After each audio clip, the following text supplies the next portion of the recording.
talking, and I need more of a show right now. It's time that you made your mind up, 'cause lately all it ever does is change. Feels like we're only talking, going round and around, back around. I will fight like no other every day. I won't stop like the others. I will stay. 'Cause now is the right time. And I'm feeling alright. I'm playing your game like I know I can win right now. You got me up tonight, 'cause loving you is like I'm walking a tightrope so high. I hope we turn it around. No, I hope we turn it around. It's the right time. You feeling alright? I'm playing your game like I will win tonight. I think I'll do it on my way. I'm gonna show you what I'm going through, get you out of your comfort zone, 'cause I need more of the truth right now. It's time that you made your mind up, 'cause lately all it ever does is change. Feels like we're only talking, going round and around, back around. I will fight like no other every day. I won't stop like the others. I will stay. 'Cause now is the right time. And I'm feeling alright. I'm playing your game like I know I can win right now. You got me up tonight, 'cause loving you is like I'm walking a tightrope so high.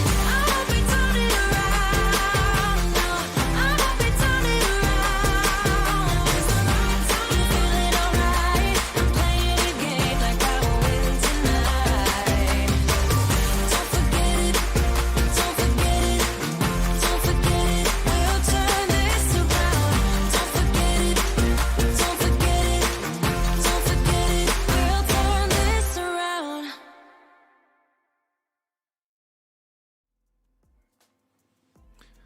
Hey everyone, welcome to Geeksvana Live, the drones and tech show. Really great to see everybody. Thanks for joining us, those that have joined us in the chat so far. Drone Shots, hi. Paul Murray, hello. I was about to say hi to Flyby Guys, that's my co-host. So, but hey, hi. You know, hi. Martin D Vlogs, good to see you. SGM Drones and Media, hi. RNC Aerial, hello sir. I've seen your comment on my video. I haven't actually answered you yet, but I will do that after the show. Peter Demestra, good to see you. Mike Miller, hi. Great to see some of our channel members in here tonight as well. Thank you so much for your continued support. Now, you may notice in the background we have a little bit of a tune playing, a chill vibe playing in the background of things. If that is too loud or too annoying, then just let me know in the chat, and I'll shoot our producer, who's also me. In tonight's show, we are joined by my co-host, Stephen Sutton of the Flyby Guys. He's on his travels at the moment, so we'll be quizzing about that later on. And we're joined by our guest. Do we still call him a guest? Andrew McQuillan of Crowded Space Drones, who of course has been on the channel quite a bit recently. So I think we're calling him Stalker now. I'm not sure. I'm not sure what the classification may become, but he's as good as a co-host almost, to be fair. So in tonight's show, we're going to be looking at some wonderful viewer videos. And we're also going to be talking about where you can fly your drone, including how to fly your drone legally at National Trust, English heritage sites, that type of thing. So I look forward to seeing National Trust in the chat later to say, no, you can't, which will be great fun. If you're watching National Trust, please say hi in the chat. It'll be wonderful to see you all. So first of all, I would just bring in my co-host, Stephen, who I can hear in the background there. Hello, sir. How are you? Good evening, Sean. I'm fine. How are you? I'm very good. Then thank you so much for taking the time to still be with us tonight, because of course you are working off in even more into Europe than you normally are with Finland. You're off around the world at the moment, doing some fun drone stuff, I think is what we can say. Yeah, that's all I can say at the moment. What are you doing? What are you doing? I can't tell. What are you doing? What are you doing? Okay. I can't. I'm not allowed to say. What was that picture on your Instagram account? What? Come on. There was nothing on my Instagram account. Or was there? Was there? I'm honestly, I am not allowed to say at the moment what I'm doing here in Germany, in Munich. I am not allowed to say what I'm doing here flying Boeings. There's no. No, I understand, and I look forward to it. I'm just extremely proud of you guys, the Flyby Guys, really setting the world alight, and certainly Europe alight. That's probably the wrong phrase with all the bushfires that are happening in the world. I'd just like to separate myself and the Flyby Guys from my previous statement. That has absolutely nothing to do with anything. So, but no, it's really great to see you, and thanks for joining us. You're in a hotel room this evening. Yeah, I'm currently in the middle of lockdown in Munich, in Germany. We just arrived just before the lockdown happened. Wow. And but we are keeping social distancing with our operations, which of course is great. I have the team with me this week. The team that you can't talk about. I have an amazing team here this weekend. We're doing something really incredible. I have to say, it's the coolest thing I've ever done, and and it's so annoying. Apart from being on Geeksvana, of course. Apart from being on Geeksvana, it's the coolest thing I've ever done. But I hope I can share it with everyone very soon. There is a link to the Flyby Guys, as your graphics come up in perfect timing, a YouTube channel in the description. So everyone, if you don't have Stephen, pop along and get there. You're going to see some different stuff moving forward on his channel. There's always some really good commercial aimed stuff to help people who are thinking of having their or starting or running a drone business. But there's going to be some really cool stuff coming up on there in the next few months. So I recommend. Yeah, I've actually been really, let's say, quiet the past couple of weeks because we've been really busy with the operations. You've been so busy actually doing stuff. Yeah, I've been busy doing stuff. Yeah. So my usual once or twice a week drone videos coming out on YouTube have literally stopped for the past 2 weeks. But I have a stockpile of stuff to do over the next week or two when I get back home on Saturday. That's exciting. So, but yeah, it's I really hope I can share with everyone very soon. How is lockdown in Munich? Is it the same as it is over here in the UK? Is it literally don't leave? You can't go, I think don't everyone stand on working one from leg, home. that type of thing.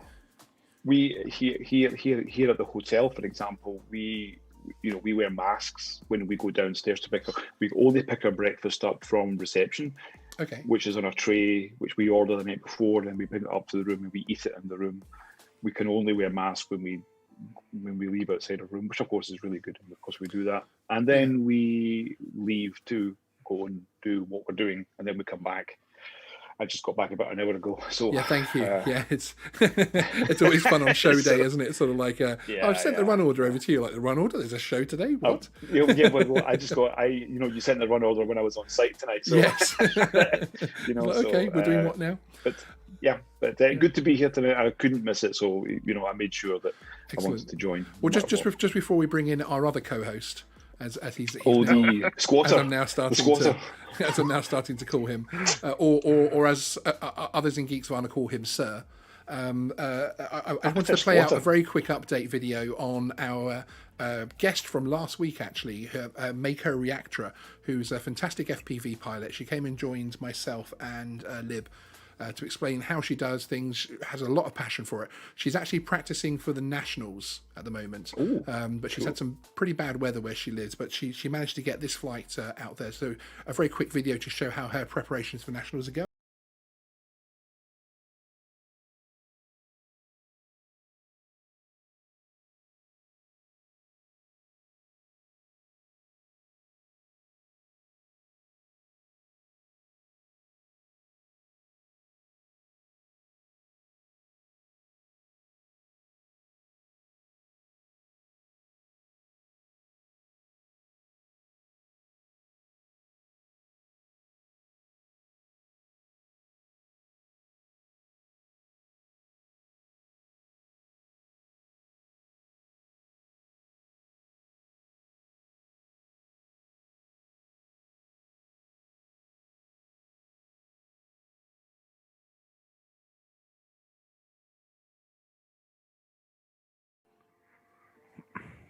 Absolutely fantastic. Yeah, it's crazy, isn't it? She had this like intensity very similar to I would always feel like it's sometimes like speaking to Lewis Hamilton or something, like a pro driver, and she has that intensity there when she talks about her hobby, which is absolutely fantastic.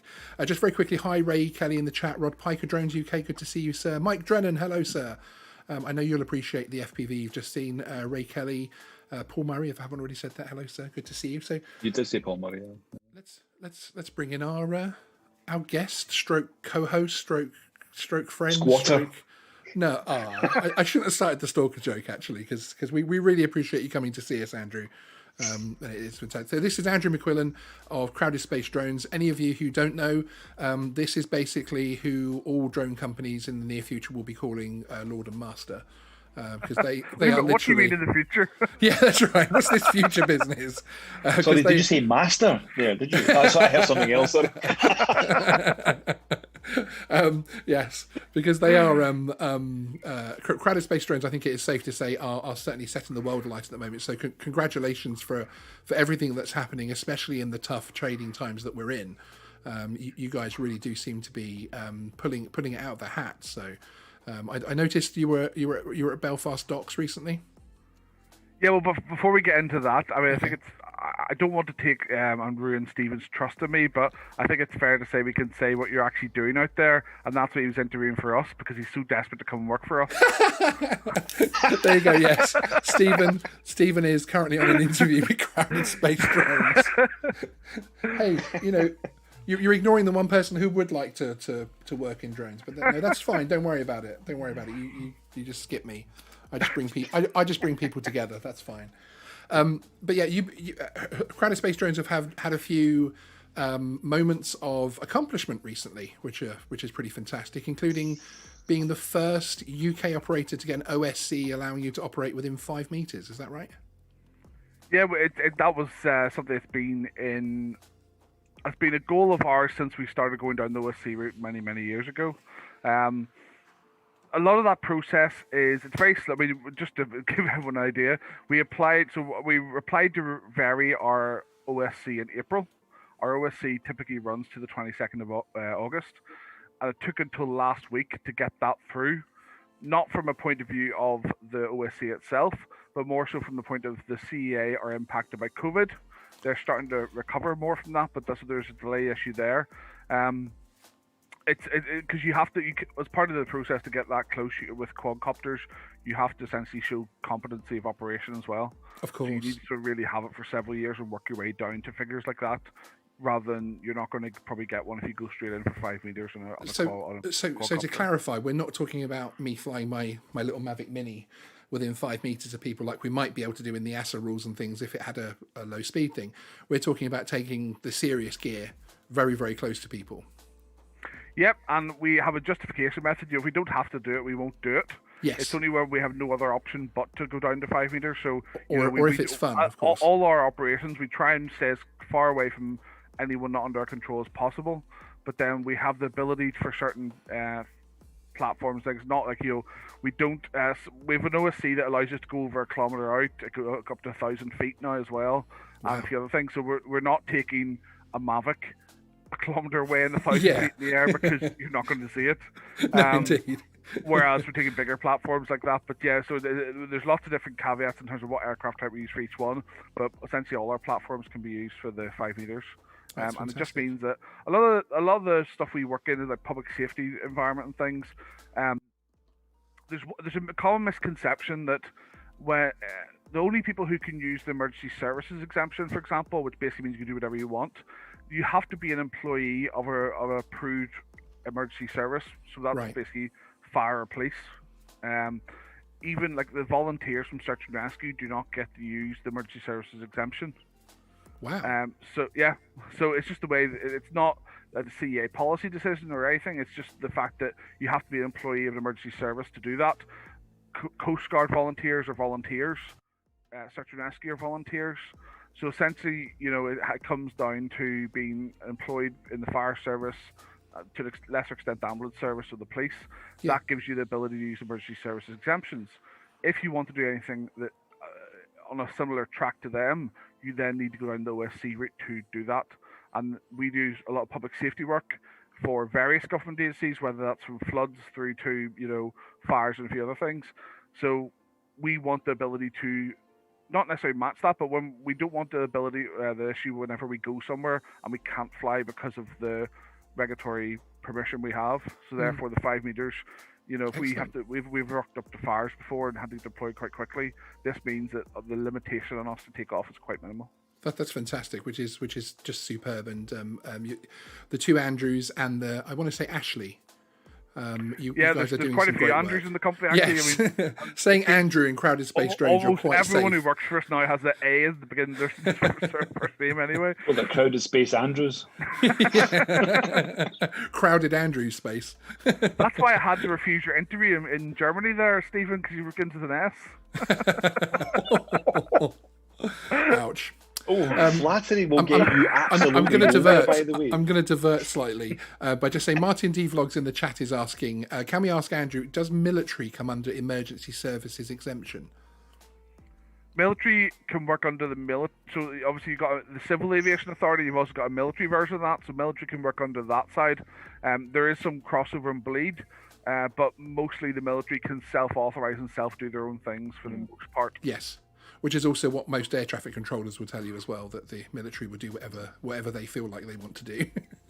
There's going to be variances of that in terms of how military operation actually is and things and the purpose, but for the most part they would have worked under military. The authority they're working under, exactly. One of the most common public examples is the military police and the Salisbury planes fly drones to patrol. Excellent. And Andy Keast is actually saying he prefers the name Andy, and I think that would still actually qualify in crowded space drones, but they're mainly Andrews that I've come across so far. Well, yeah, we actually use Andrew and Andy to differentiate in the same meetings who's who. Yes. So actually, we were in an inspection for the new international drone standard. Because that's about to come out for commercial operators, where the standard already is out. There's now a scheme which is called UAS Operations Gold. Excellent.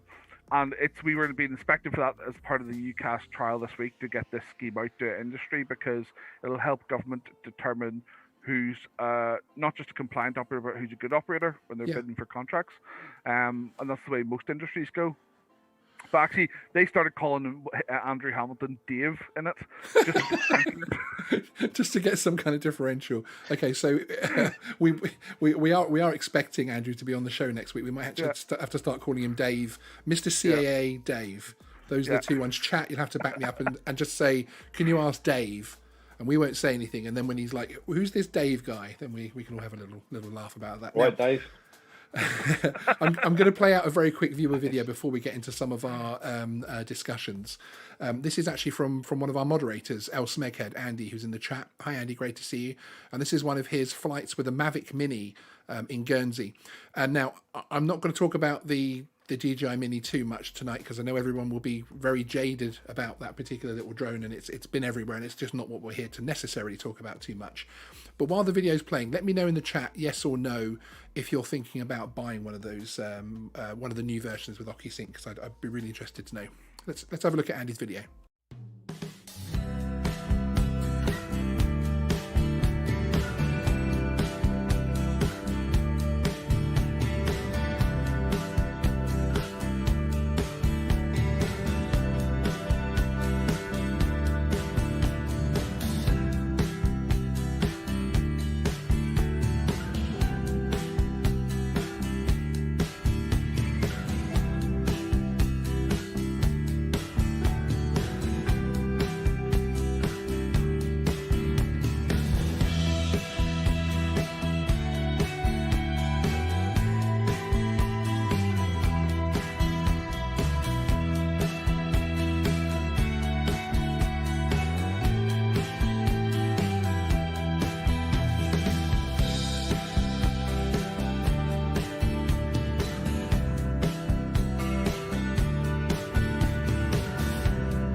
We just want to say a huge thank you for your participation. We absolutely love to see you get involved. So the only things left to do now are to sit back, relax, have you got your munchies? And enjoy the show. Hope that and enjoy the show indeed. So yes. Sorry, yeah, we were just talking about groups of men in hotel rooms having debriefs. And that's as far as we're going to go into that one. And the misunderstanding can just live there, can hang. Now, of course, one of our main topic this evening of where can you fly your drone and how to find decent locations. By the way, thank you, Andy, for that fantastic video. There is a link to Andy's channel in the chat. Andy, can you please put a link to your channel in the chat as well? Yeah, go along and support him because he's got some great footage, some vlogs and flights from Guernsey. Actually, he's down there working in a COVID-free environment as well, which is quite exciting for him. Wow, lucky him. Which is the first subject I will touch on because it's something that we've had. I've had a lot of emails, a lot of direct messages on regarding obviously the fact that England has now gone into lockdown and we've got various lockdowns around the UK, and whether or not you can still fly your drone. As opposed to the first lockdown, the understanding and the focus is and the detail is more there in the regulations this time. So yes, you're allowed to fly your drone, of course, as a hobbyist, and the thing you need to watch for is the travel, and obviously don't necessarily be driving 200 miles to go and fly your drone for 10 minutes and drive back again, which I have done before. I have actually been guilty of that. It is the unnecessary. I'm guilty of that as well right now. Yeah, yes, or don't fly thousands of miles to go fly your drone. I think that's unnecessary travel, personally. But there we go. Let's see. Well, let's discuss that one. And obviously, tonight's subject is tapping into something as well that we've been running on Geeksvana in the last week. We've been talking about the new EASA regulations, as I keep calling them, coming in, which of course they are just the CAA drone regs, which are changing essentially. And in actual fact, they've released their Cap 722. I wanted to say 1789 then. They've released Cap 722 today, which makes us firmly believe now that these new regulations will be coming in as of the 31st of December, which I'm, as an A2 CFC holder, I'm very excited about. However, in the preceding time and also the time after that, for those hobbyists who don't want to take qualifications, who want to fly their drones in the A3 category, etc., they're still going to be able to fly their drones with the similar distances than you can now. So still we come back to that question, which is probably the biggest question I get, especially as a hobbyist focused channel, of how to choose and how to find places to fly. Now, one of the first subjects I wanted to bring up on this was actually whether you guys, as professional pilots and all experienced with flying all around the world, not that I'm jealous at all, would LAANC, a system like LAANC, which obviously the United States uses, would that work in the UK? Now, very, very quickly, just to caveat that, sort of explain that to the audience, that there is the LAANC system in the States, which is essentially an app. It's accessed through an app, and you're able to go on there, even as a hobbyist, and basically ask for permission to fly in areas which are perhaps within airport zones, that type of thing, and you'll get a specific clearance for a specific amount of time, up to a certain height, that type of thing. And it's something that I'm always very jealous of on when I look at the American system, and it's something which I wonder, putting aside who would do the work and how it would actually come about and who would pay for it, of course, whether you guys think it's something that we should have here. How about yourself, Andrew?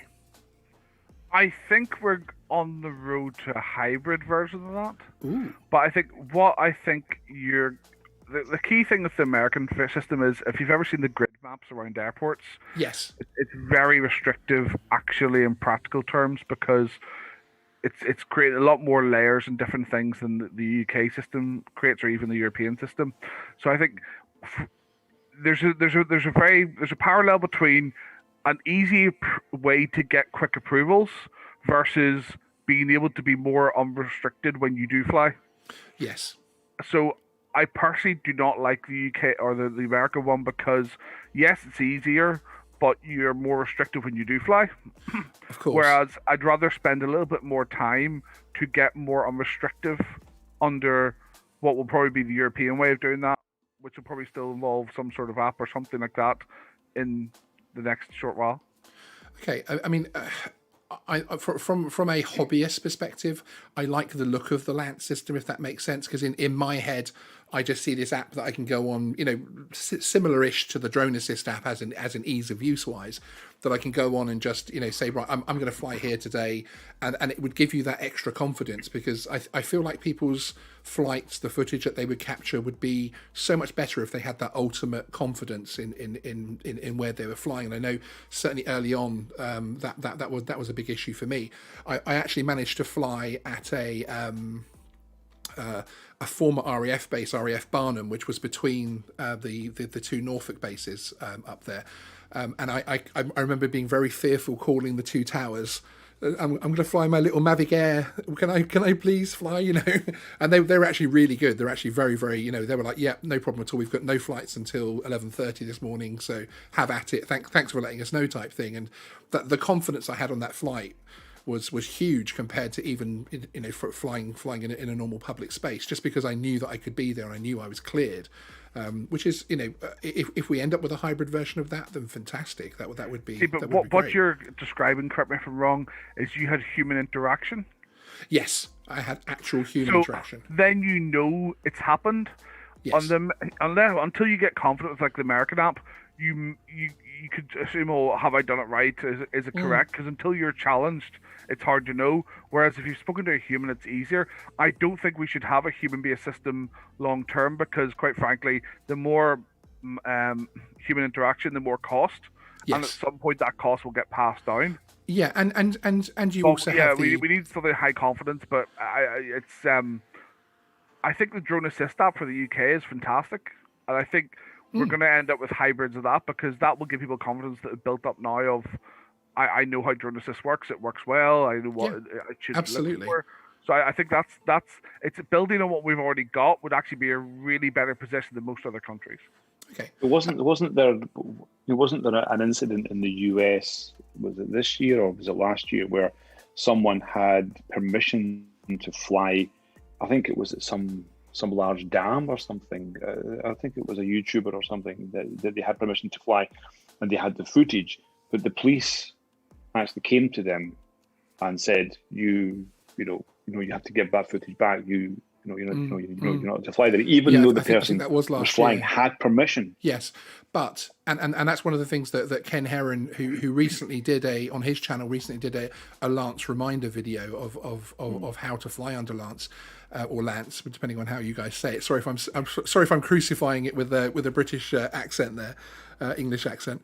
But you still need to check your NOTAMs and that type of thing. And actually, one of the things he mentioned was dams, that people do get LAANC approval to fly near dams, but of course it is critical infrastructure. But this is something which, but I think this is something which, let's say unmanned aviation should be trained to do as part of their, let's say, pre-flight checklist. Checking NOTAMs, checking the weather, checking all of that kind of stuff. Absolutely. I think that's something that they really should have to do, rather than just say, "Can I fly here? Am I allowed to fly here?" But really doing which it I from think, the aviation a point lot of of view. the US pilots do use like the UAV forecast style things as well, and do check those things. I don't think, even in the UK, I don't think there's enough understanding of NOTAMs, especially in the hobby, or enough awareness of it. I think Skywise is something that everybody, which we'll come on to a little bit later, is something that everybody should be subscribed to in some way or other. There's even misconceptions with commercial operators in the UK, whereby we've seen ones before where they thought a NOTAM was exclusive access to airspace, so no one else could be in it at that time. So, I think as well, because the problem is always going to be, we're such a low-level user, we're going to come into NOTAM issues more than a manned user, because they can just go above and round, whereas we're so localized. So if you look, I'm not getting into the politics of America at the moment, but I noticed that, I think it was yesterday, there was an emergency announcement from the FAA saying essentially where Joe Biden lives is now a TFR. Flight restriction. That's right. Obviously, because of where he was in the polls, they've decided, right, potential for president, so we'll put a restriction in place.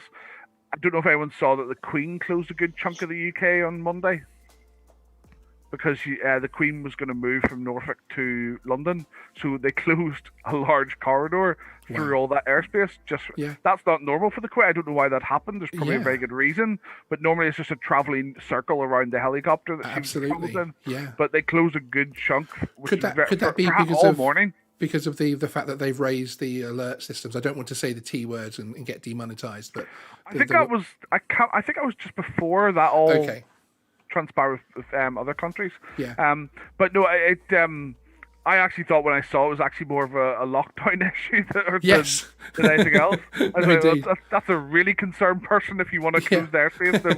Does the airspace closure include corona particles? I don't know. No, indeed, you never know. I think that those things are dynamic. They're done at the last minute for very good reasons. And I think that the manned aviation sector is not good at the pushing that out as quickly as possible. There is a process for that, but as you said, the manned aircraft sector and the airspace regulators don't really understand the hobbyist in that way. So I think the hobbyists need to check more. That's 100%. But I think they also need to be given better access to tools that can check, because even when we're doing NOTAM checks, things, unless you know the right websites, it can be a bit fiddly. Yes, indeed. Like drone assist is great for drones, but in my opinion, not as good for NOTAMs, especially. Absolutely, yes. Which we will be coming on to. We will be coming on to the NOTAMs and drone assist side of things. I think that, I think it's a two-way street. I think drone pilots need to check more, and that includes commercial users, not just hobbyists. No, I agree with you. I agree with you. Hobbyists. Yeah. But there needs to be better interaction as well from the regulatory side. Oh, 100%. Just a couple of things from the chat very quickly. Travel Wonder Fun has asked a couple of times, can I use my Mavic Mini in the UK? Yes, you can. It's a perfectly legal little drone. In actual fact, at the moment, you don't need to register it until the new regulations come in at the end of the year. So you've got a couple of months of unregistered fun. But of course, you do have to stick to the drone code. So you can download that. There's a link in the chat actually to the drone code on tonight's show. Stick to the rules. You know, just because you don't have to register it doesn't mean you don't have to fly to the rules. But also, if you look at one of our videos on the channel, which is regarding the EASA top 5 things to know, and the following one will actually explain to you why the Mavic Mini, and of course therefore the Mavic Mini 2, is actually going to be a fantastic little drone under the new UK EASA rules launching next year, which is fantastic. Rod Piker Drones UK is asking a question. Can I ask a question, Sean, to your guests? Can I fly in a place that is closed because of COVID that I couldn't fly if open? If it still had signs in place, no drone flying, the property is not built up. Now, he then follows that up and says the area belongs to the National Trust and he'd be taking off and landing outside their grounds. That's an interesting one because that is one of our topics for tonight, which we're actually going to be talking about just after we go through a few of the apps. So we will be speaking directly about that, Rod Piker, and giving some actual answers because so many channels talk about this subject and don't actually answer the question. So the answer is coming up. I just wanted to let you know so that I wasn't ignoring your question. Okay, next up, we're going to be talking about how to find the spots to fly, which we're going to be bringing in the Drone Assist app and the UAV forecast and that type of thing to have a look through those and give you a few tips on that side of things. But first of all, I actually wanted to play out a video of someone I have seen in the chat tonight, which is Roger from Canadian Drone Hub. Anybody that doesn't know Canadian Drone Hub, he runs a fantastic little channel, which is literally like a little hub. Everyone goes along and has he live streams every single day. And there's always a little group there having a little coffee. It's kind of like a coffee meeting, but for old dudes who fly drones. It's a really chilled out space. It's like an internet cafe where everyone kind of goes in. I always go in and say hello to these guys. Yeah, I have it on the background really quite often as well. And you know, Roger's one of the grandfathers of the of the. He'll kill me for calling him a grandfather, but he's one of the grandfathers of the drone world, especially over in Canada. And you know, his channel helps a lot of people. He has actually leapt forward in his drone flying. He got a Mini and then an Air 2, and I want to just play out one of his videos, which is actually where he got a flock of geese. It's flock, isn't it? Why does that not sound right in my head? Where he captured a flock of geese flying quite close, but he's actually using the... Is it a gaggle? It's a gaggle of geese. It is a gaggle, isn't it? Thank you. He spotted a gaggle of geese. There's a lot of them, basically. A load of geese flying. And he captured it with his Mavic Air, actually using the zoom function as well, which was quite interesting. So he was able to get in closer to something that he wouldn't normally fly so close. Chris Moore said Flock is an insurance company. That's a good one. Is that Chris Moore? Oh, I think that might be Chris Moore, yes. So yeah. Yes, it's Chris. Chris, are you still awake? You should be asleep by now. Okay. Well, actually, he's just been and got a Burger King actually. Has he really? Don't make me hungry. Okay, here's Roger's video.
So there we go. There, absolutely fantastic video there from Roger. The slow done, and Roger. steady got it. Yeah, I mean, that was. I did say it was a lot of geese, didn't I? I did. The only thing missing I was from accurate. the only thing missing from that video was David Attenborough. Yes. Speaking over it. Yes. Perhaps I should do a voiceover for him. Here we have the geese. So what we're going to do is we're going to fly directly towards the geese and hope they fly in the other direction. For me, it was more of a reminder Christmas is coming. Oh. Caroline Tyler RC hi in the chat there. Says it looks like one of those drone shows. That's interesting. Andy Keith said bird's eye view. And Mike Miller, that's a lot of geese. I feel like I did represent it correctly, actually, that it really was a lot of geese. But Roger's skills are really coming on, and his confidence with the Air 2, the Mini he was getting really good with, and then the Air 2 was fantastic. There's a very nice story behind that, actually, because the community actually got together and everyone donated to his PayPal. He managed to step up from the Mini to the Air 2 mostly through those donations, which is fantastic. So it's always nice to see the community working together from that point of view. Okay, next up we're going to be talking about the Drone Assist app and UAV Forecast, which is another couple of really good tips that I think are essential for anybody who's looking to find somewhere to fly, particularly in the UK. Well, it would be the UK because I'm not sure you'd want to use the Drone Assist app in the US where it doesn't work. But anyway, I'm a huge fan of this. I know Andrew, you're a fan of the Drone Assist app. Have you used it much, Stephen? Because obviously you're overseas these days. Yes, yeah, I have used it, and it's quite similar to what we use here, or sorry, back home in Finland. We use Avia Maps in Finland, which is quite similar, but we get all the up-to-date air traffic. So as soon as a no-fly zone comes in, it just automatically updates. We announce our flights as well, so we try to really push the own community to do that. But I have used Drone Assist when I've been flying in the UK. It's a good application, but where can you fly? Well, there's still I have no problems. 5-meter license. Yeah, I have no problems finding somewhere to fly personally. But here's a couple of views of when you first go into it and obviously start looking up an area. In the zoomed out view, it's always going to pretty much say high risk because it's going to be clipping onto airport areas and that type of thing, and no fly zones for special corridors going across the Isle of Wight, etc. Search and rescue across the channel, that type of thing. So not that you want your drone out across the channel, of course. And as you zoom in, you can see here on the right of your screen, or left if you're watching through a mirror. It then starts to show some of the ground hazards, and again it moves to caution. I like the things like the ground hazards that it shows because it's showing the railway lines, parks, that type of thing, etc. Again, you're able to assess from this kind of map, is it in a congested area if you're a hobbyist, so that you can sidestep. Just because it's a big bit of green doesn't mean you can fly there, of course. I do think it's worth saying it's a lot more scarier looking than it actually is. Yes. Because from the hazards point of view, the attitude of this is clearly they want you to know about every possible hazard under the sun to allow you to make a competent decision. It's not saying it's impossible to fly there. It's just saying these are all the hazards. Absolutely. It's up to you. Yeah, exactly. And we'd rather know about them than not. Yeah, indeed. I always turn off the upper airways thing as well because that can confuse a lot of hobbyists, because otherwise your map will just be red everywhere that you can't fly, especially in the southeast of England. So yeah, that's one tip, to always turn that off. But Yeah, and it's useful because again it brings up a list when you press the, as you can see on the right hand thumbnail there, when you press the information button, it brings up actually a list of all the hazards that are there, and it will tell you specifically what's going on, and that again that starts to build my confidence that I'm not seeing anything red there, that you know, and also as you're saying, Andrew, that it's giving me absolutely everything so that I know what's going on, and then you're able to assess things and make your own decision, which obviously is, you know, ultimately what you do have to do, of course. It's very important, you know. And there's another side of the Drone Assist app that I like, and I use regularly, which is actually you're able to log your flight. So you're able to tick the little box, the little airplane ticket, rather, press on the little airplane button, and then mark where your flight is going to be. And then you press the little tick box, and then you can say whether you're going to fly now or later. You can put a date in, that type of thing, whether it's a commercial flight. And then you can put a public title. You know, let's say I'm at Richmond Park flying my drone on the flying field there. I just put flying my Mavic Air 2 in the flying field. In public description, I actually put my cell number, my mobile phone number. That's a really, really important thing to do. Yeah. And I think that's something which the majority of the drone community don't do, and we should do. We should, because if we have nothing to hide, you want to be able to be transparent to again, the it has to be personal choice. Again, it has to be personal choice. My personal choice is, you know, I'm happy for that number to be out there. You know, I'm not entirely sure how many people get to see it on the Drone Assist app anyway, so it's only really going to be other drone flyers and people like that. You know, but it's also there afterwards as well. Of course, you know, it's there as a record on the app. So if anything did happen and someone did trace that data, then they're going to know who I am, and they've got an easy way of contacting me, which is. And remember, when we go down to UTM routes and things in the future, it's probably going to be more burdensome in terms of knowing where you're flying than this. Yes. No matter what system's chosen. Yes, exactly. So, you know, it's a good stepping stone to get used into that. I mean, I think the easiest way to describe this for non-UK people is essentially it's like a Tinder for drone pilots. If you want to find your drone pilots in your area, you can find them on the map.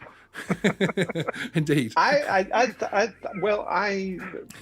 That's a very bizarre way of looking at it, Andrew. I'm sorry. But you have to remember that, and that's a kind of a negative way as well, because it pushes the negativity of what it does. But we need to be more transparent about how the unmanned, you know, aviation sector, whether you're a hobbyist or whether you're a professional, but we need to be a lot more transparent. If you're flying and you're in airspace where it's okay for you to fly, but you might still have, let's say, some other emergency there, and with you know, whether it's police or the ambulance, and they see that there's someone there, they can actually contact that person and say, look, we're going to be, you know, doing operations in there.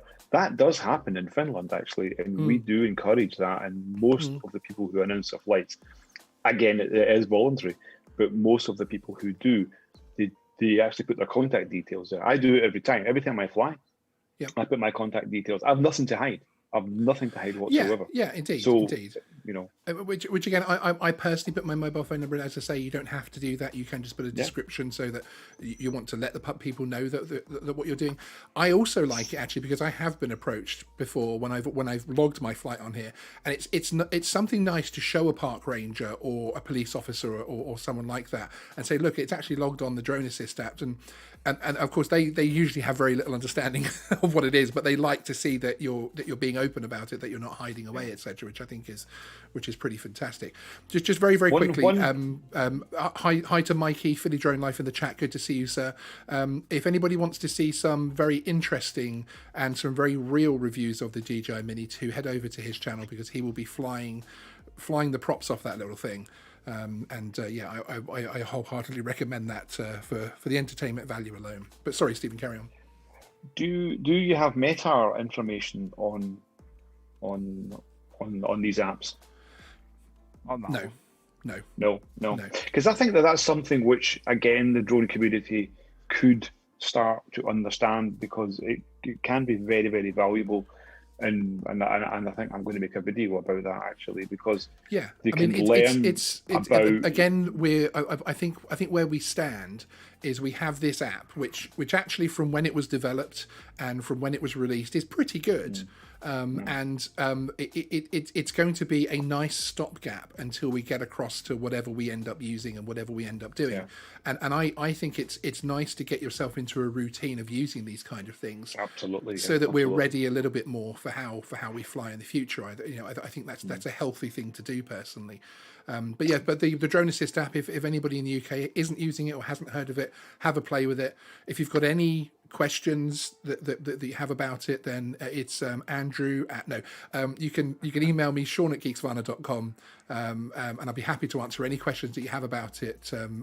I might actually do a video on it. I need to find out how long the Drone Assist app is going to be around for, and still supported before I do that video, just in case it's going in a month or something.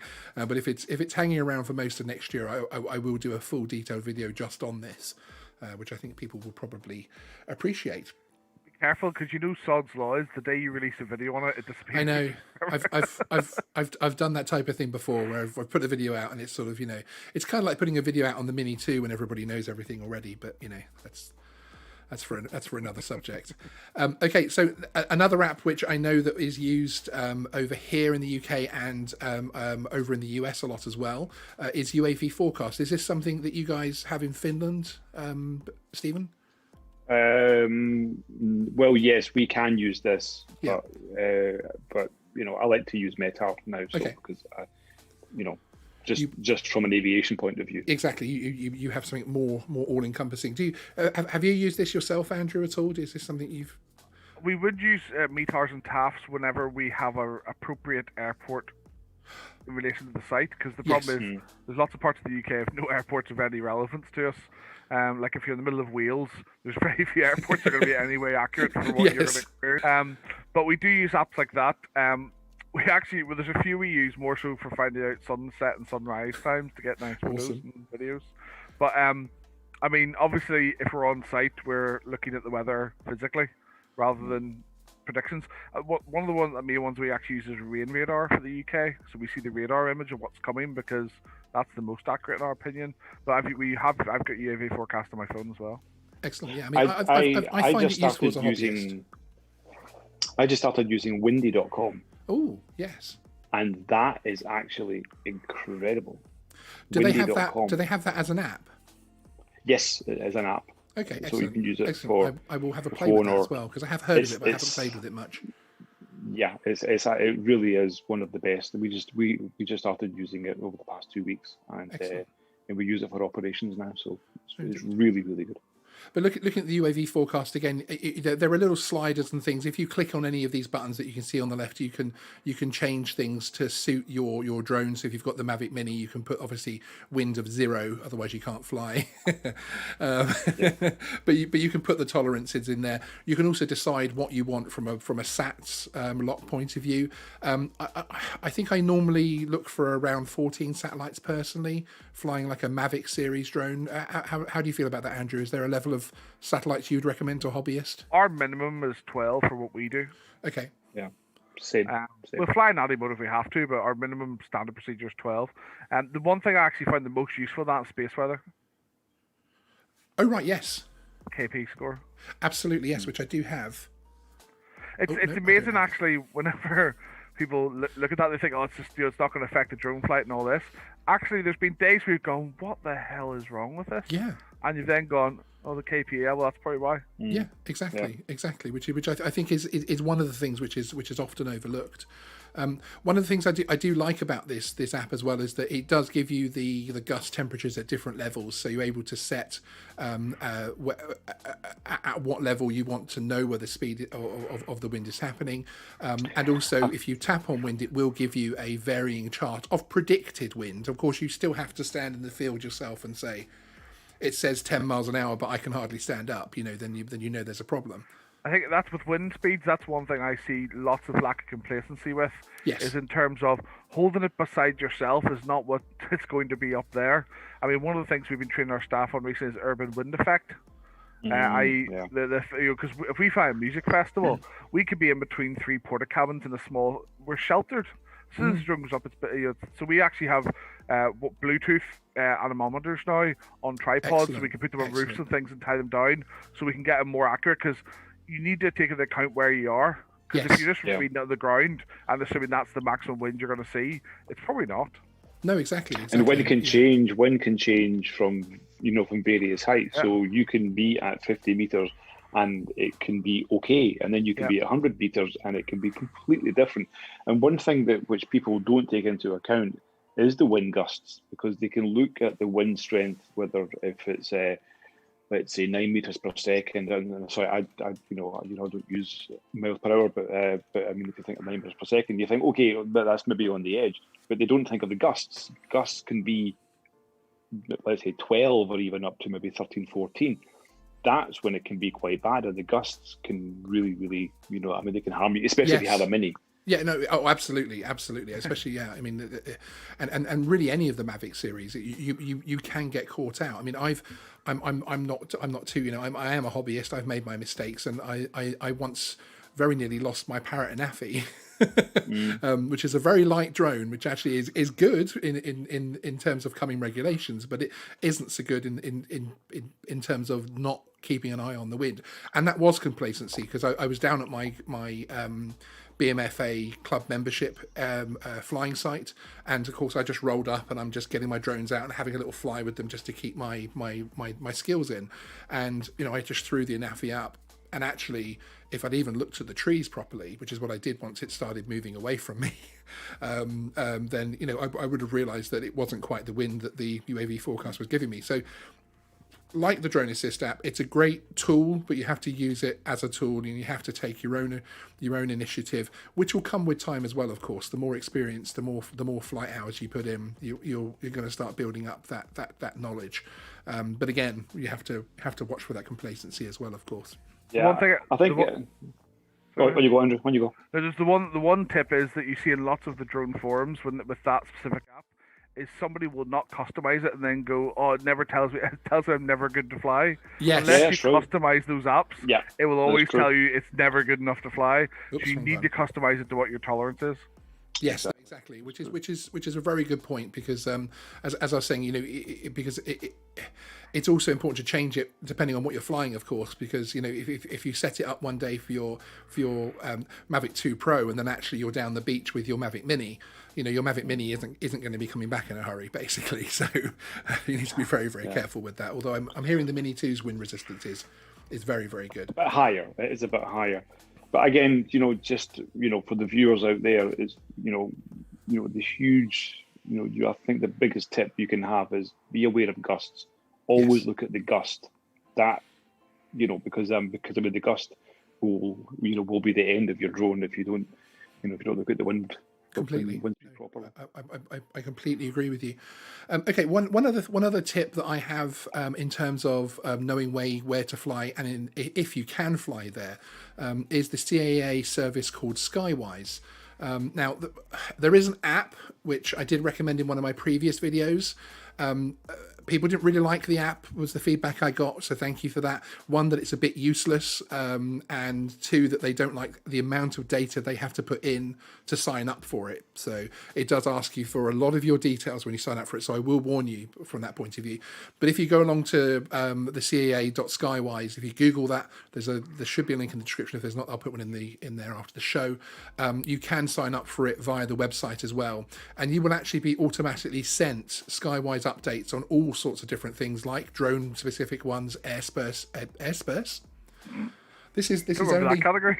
This is only tonic water. I'd just like to say this is this isn't the aviation gin show which we had a few weeks back, despite Andrew campaigning for the opposite, of course. I'm still waiting for my bottle of gin, Andrew.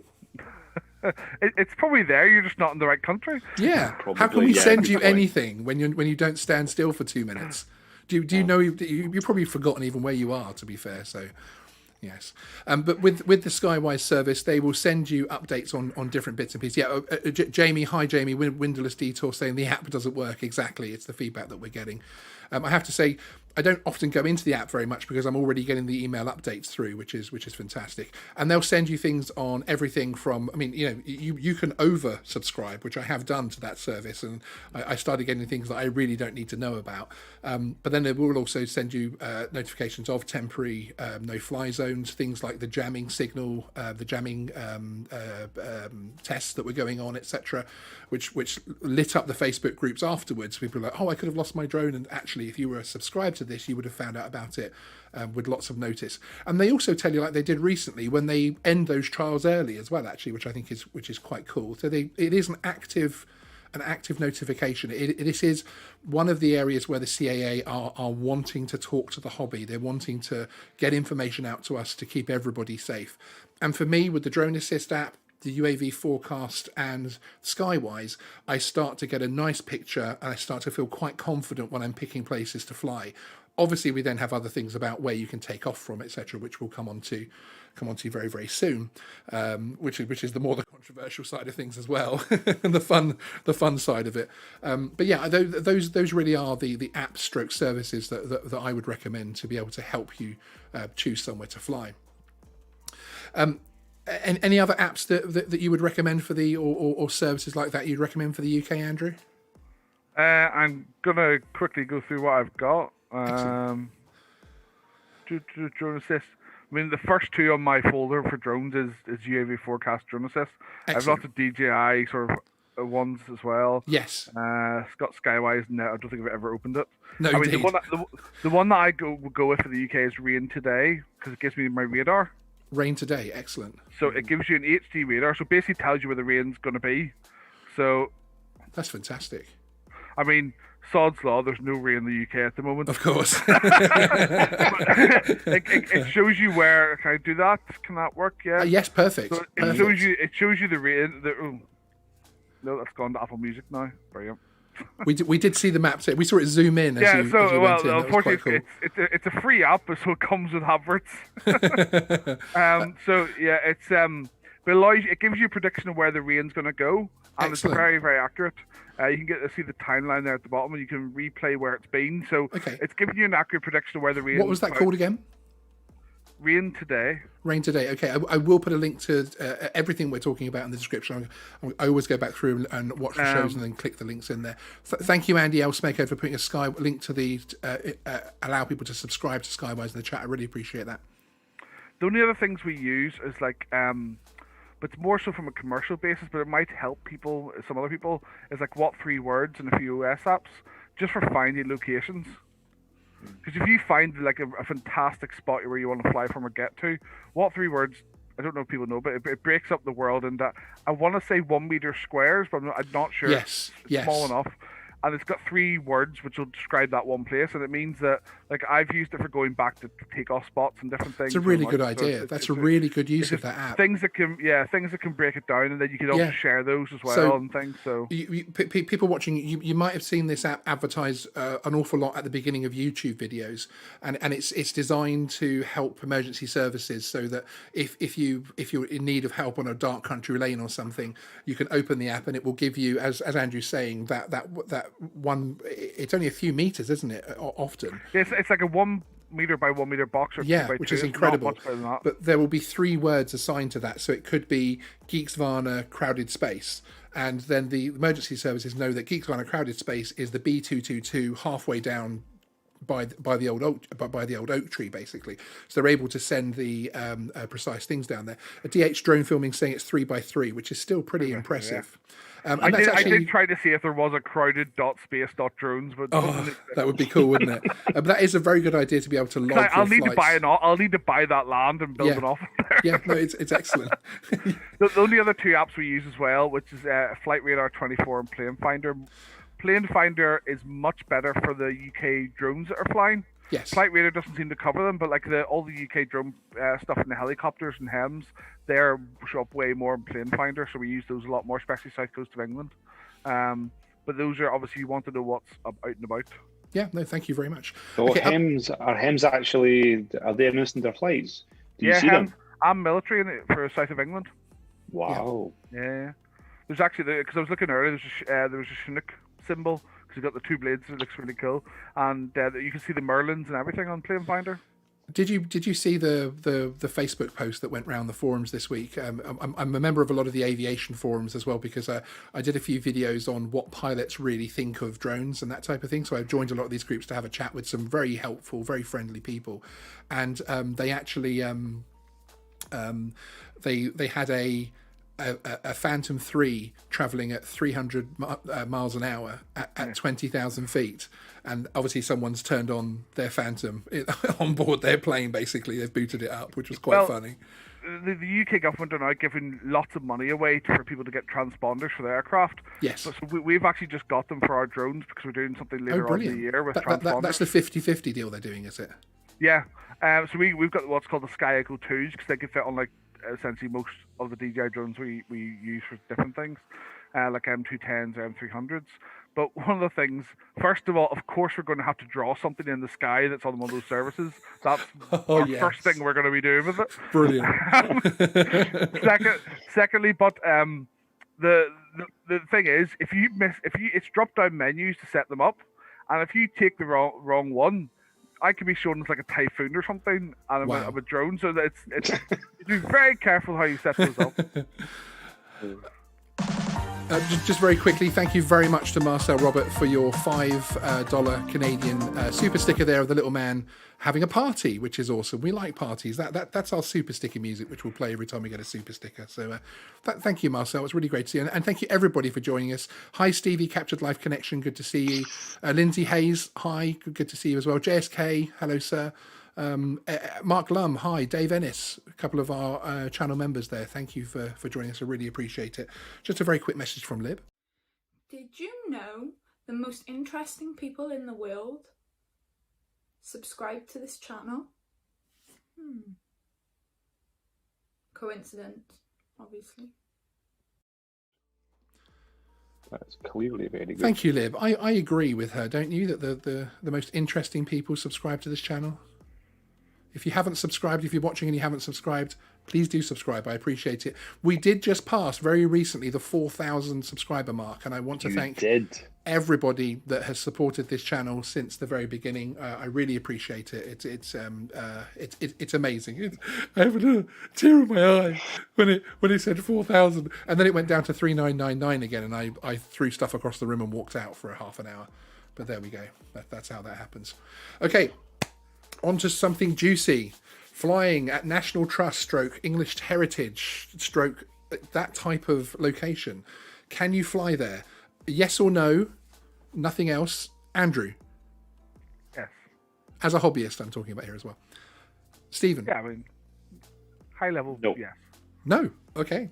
Excellent. That's good to see that we have some disagreement in the ranks already, and we didn't actually disclose our. I think I knew what Andrew's would be, but we didn't actually disclose our allegiances before this. Just to check, is that because the National Trust don't have any properties in his country?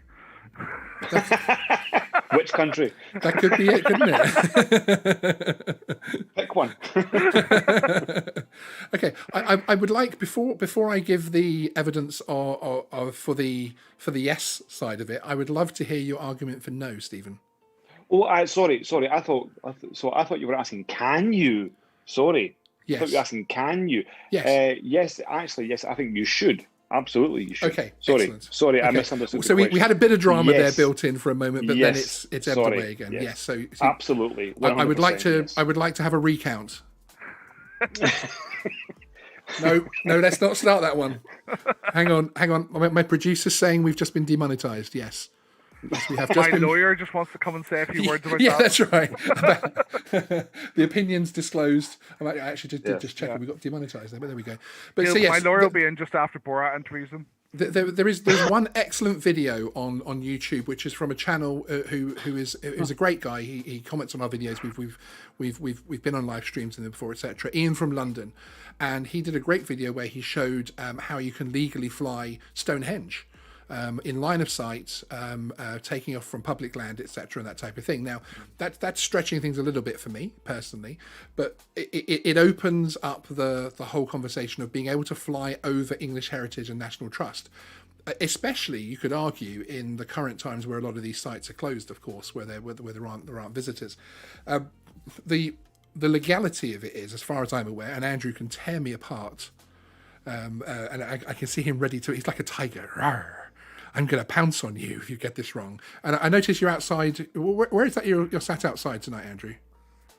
Well, I thought we needed a bit of a CA input tonight, so I'm outside where the drone unit are based at the CA headquarters in Gatwick. So you are Mr. CAA this evening? I wouldn't say that, but their car park's quite empty. Okay. Yeah. So is that where we're having the protests against drone regulations? No, right, okay. Is that Mr. MPW with a placard? Is that Matt Williams with a placard? I can see Matt Williams behind there. He's hiding behind one of those bushes. Okay. They're going to start putting pizza boxes over these windows soon. Okay. So yes, from as far as I understand it, as long as you are not taking off from their land, and you are of course following the drone code when you take off, so you've got the separations, you're taking off from somewhere that is completely legal to do so, there is nothing they can do to stop you flying over. Now, of course, you have the issue of how close you get to the buildings.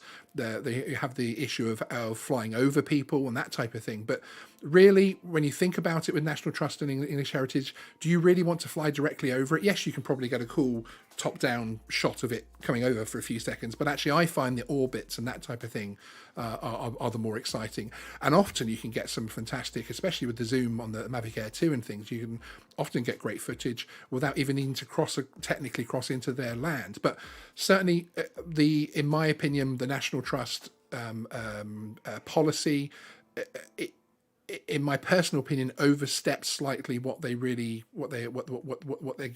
in many instances what they can really say and what they can really stop.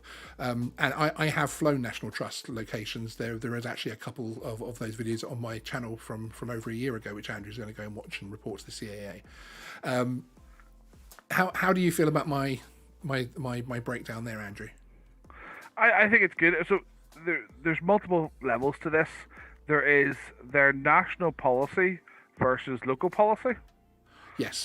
Because they're an organisation that is quite regional when you get down to the actual site management. You've then also got the elephant in the room is probably congested areas. So if we could go into that a bit first. Congested areas are not static. Okay? So yes, it's fair to say that COVID potentially, I'm not saying it definitely does for every property, but it's fair to say that COVID potentially does reduce those sites being a congested area. But you have to remember the definition of a congested area. So in the UK, that's anywhere predominantly used for recreational, residential, commercial purposes. If it's so, the buildings themselves could still be argued as there's people working there. They're commercial. That's yes, still there. But gardens, absolutely, for example, and open land, that's very much. If there's no one allowed to go to the property, the recreational bit can come out of that. So it becomes a much more easier to fly. But obviously, the problem is a lot of people at National Trust properties want to fly near the buildings, which they're probably still a congested area. One of my first flights before I ever got PIFCO was on a National Trust beach. And officially that beach to this day remains you cannot fly there. So I went and asked the people on site and they said, yeah, no problem. Yeah. I wasn't even a member. I paid in and that was it. And I got the permission. The key thing is when you talk about ability to lawfully fly, I would say the first thing is not necessarily who you get permission from on the day, but if say the National Trust wanted to prosecute you down the road, how would you prove to a judge in 2 or 3 years' time you have permission for that land, if you're taking off their land, that is. So that's why lots of people can be not sneaky, but sort of covering themselves by, if you've got a GoPro recording while you ask a National Trust person for permission, and it's over, it's not like hidden, it's just there. Or even if you got your drone, well, drone doesn't have audio, but if you had audio, there's a key bit. Yes. But if you then ask them for permission and they let you do that, and you've got it recorded, then you've got proof that somebody from National Trust. It does not matter who at National Trust gave you permission to fly from the land, as long as somebody does. Yes, because their policy isn't prescriptive in terms of who can get permission in that way. For the last time I saw it, so if somebody gives you permission, you have a lawfully held belief you have permission. what I try to do is encourage them to come watch me fly as well, and then you take a picture of the drone exactly. of them standing beside That you, can not help. challenging you. Indeed. And a high level approach, yes, you can get permission from them to fly. The congested area comes in and out. And at the moment, yes, there's potential where some sites will be less congested area because of the lack of people going to them if they're closed. But yeah, they don't control the airspace. That's the biggest argument the National Trust seem to come out with is flying over. Over. It's the word over that they put in there. Lots of organisations. English Heritage do the same. Yeah, absolutely. And councils. I mean, we're dealing with a lot of councils at the moment. Lots of councils use that word. Yes. I think that I'm someone who's flown at National Trust properties as a hobbyist. I don't really fly as a hobbyist now, but this pre-PIFCO, so I was a hobbyist. It was actually where I was learning to fly back in the day on a beach. So it's just like, I just felt, well, without sea, it's a little minimal risk. But in terms of the higher level stuff, I've also paid for access to National Trust, and they charge you a specific fee on top of filming just to have a drone on site. Absolutely. They never really asked much in terms of what the nature of they asked for a copy of the license, that was it. But they like to charge. I mean, they can't deny that. And if it's a commercial project, they love to charge. Some sites in some areas of the UK, like Northern Ireland, they say you cannot do drone-only filming. It has to be ground with drone. Because they just get so many requests, like the Giant's Causeway in Northern Ireland. Of course, they refuse permission for drone only. It has to be accommodation because that's their way of limiting the numbers. But actually, we've seen lots of shoots whereby we just rock up and say, "Can we fly?" and they go, "Yeah." Yeah, I've got permission. I mean, and the permission side of things is something I'm personally a very big fan of as a hobbyist, and something I will continue even when the A2CFC is valid next year. That actually just knocking on doors and just saying, "Hey, I'm thinking of doing this flight. Any objections?" As you say, I think it's a very good idea to have the GoPro on the chest, or as you say, your phone set to record, that type of thing, because it will help you in the future. But yeah, I'm very big into getting permission, and you'd be surprised where you can get permission to fly as well, actually, because often they'll I need to caveat that as well in terms of it very much varies regionally, because Scotland has a lot more open access to land. They do, and so that affects legally, your ability there. So actually, I don't think you can actually travel there at the moment because of COVID potentially. But, that's right. If you do get into Scotland, there's lots more access there. So this is not if you're in Scotland, they probably are. Their hands are tied more to allow you to do certain more things. Whereas the rest of the UK is exactly as per. Well, just a couple of things from the chat. But first of all, how are you feeling, Stephen? Because you've had a very busy period recently. Of how many countries have you been in the last few days? Oh, well, quite a few actually. Yeah, but I mean, bless you. I hope you're holding up well. I've been. We appreciate your dedication. Yeah, I wouldn't miss this for the world. I wouldn't miss this for the world. And I was quite lucky that we got to finish early tonight. But so I couldn't miss it. And Andy Keys, one of our channel members in the chat, is saying, so if you can fly over National Trust owned property, where do you stand? Someone's field, a car park, then you have the issue of getting permission from those locations. And he's right from that point of view that it can get complicated as well. But actually, you can often find, if you look at the maps around a lot of the National Trust places, there is actually land that is suitable and legal to take off from as well. Yeah, there's an added dynamic. So everyone talks about landowner's permission. So there's nothing in the drone law that essentially, unless you're a commercial operator, there's nothing that's saying you must have landowner's permission for your flights. Yeah. It's just that you basically must, essentially in general law, you have to be lawfully on the land. You can't trespass to obtain that. So the key thing is get permission for that land. That does not mean, even if it's a National Trust owned land, but there's a leaseholder, i.e. a farmer who's rented the field, etc., they can still give you permission. So it's a case of finding out locally as well who's in charge of that field. Doesn't mean who owns it. Yes. Because in Belfast, for example, most of the harbour area is owned by the harbour, which is sort of a quasi-government thing. But they all have tenants who are leased land. They can technically give you permission. Excellent. Now, if they've got a problem in their lease with National Trust that they shouldn't do that, that's their issue, not yours. If you have a lawfully held belief that you have permission on the day and have some sort of a figure of authority, a farmer telling you allowed to do it, that's fine. Yes. The key thing is the A&O for you is 30 meters for takeoff, and then if it's congested area, we'll stay within 150 away or 50 otherwise. if you meet those 3 points and are not trespassing and you're lawfully on the land you're taking off and landing from, you shouldn't have an issue. I'm not saying you won't have issues in terms of them trying to stop you, but in terms of lawfully, you won't have an issue. Exactly. Matt Axon is saying, what about the blanket no flying drones over places like Dartmoor National Park? Now that comes under slightly different. Doesn't that come under bylaws actually? Which is again, this is about lawful access as trespassers, and that's why Scotland doesn't have that. That's why it's less restrictive. If the key thing is not while it's in flight, Dartmoor are not saying you could, because I know Dartmoor quite well, because we've got an office down there, and we actually had to fly recently. And there's pockets around Dartmoor that you can fly from. But yeah, the Dartmoor Authority have said we don't want people to fly here because they have had problems in the past. Yes. Doesn't mean you can't get permission, but as a hobbyist, you might not have insurance to get that permission from them. But the key thing is, if you've got private land, there's private land still up in Dartmoor and things as well in some little pockets. If you have that land, you can take off from that. That's the key thing, is looking for those pockets. Yeah, and that's a really good point. It's hard to fly over Dartmoor without being on Dartmoor. Yes. So that's a separate issue. But on a National Trust house or something like that, it's quite easy to not be on their land and fly over it. Exactly, and that's a good point. That sometimes even as hobbyists, we do need to put a bit of work in, and I have a list of places that I want to fly. Some of which I'm going to leave till the A2CFC comes into effect for obvious reasons, but they're ones that I'm still trying to find the right people in that organisation to give me permissions and that type of thing, and have open conversations. But I've flown at mosques, at Buddhist temples, some really interesting places. An ex nuclear RAF base.